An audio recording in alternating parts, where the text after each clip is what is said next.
माई दादा रे। यीशु नाम के माया लागे असुंदर रे, लागे असुंदर रे।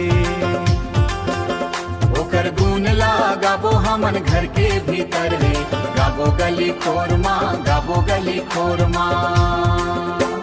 चले रे संगी वो यीशु डहर चलबो, यीशु डहर चलबो, जिंदगी लायापन हमन ओकर हाथ में देबो रे। कहाँ जाबे संगी तहाँ खोजत हस शांति ला, कहाँ जाबे खोजत तहाँ सुख के वो रात ला। सुन ले रे संगी तहाँ यीशु के गोठला, पलमा मिटाही वो हा तोर मन के सोगला, तोर मन के सोगला। ओकर शरण में अइबे तब आंदला पैबे, दुख मुसीबत सबोला तै भूल जइबे रे। यीशु नाम के माया हा लागे अति सुंदर रे,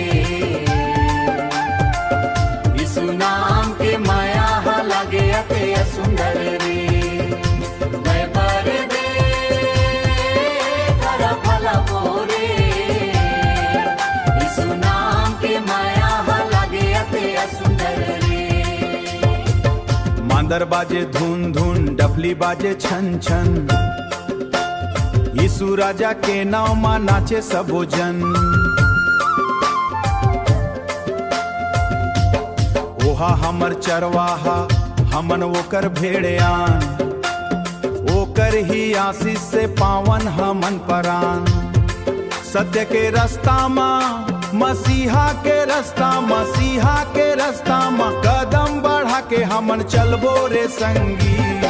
यीशु नाम के माया हा लागे अति सुंदर रे,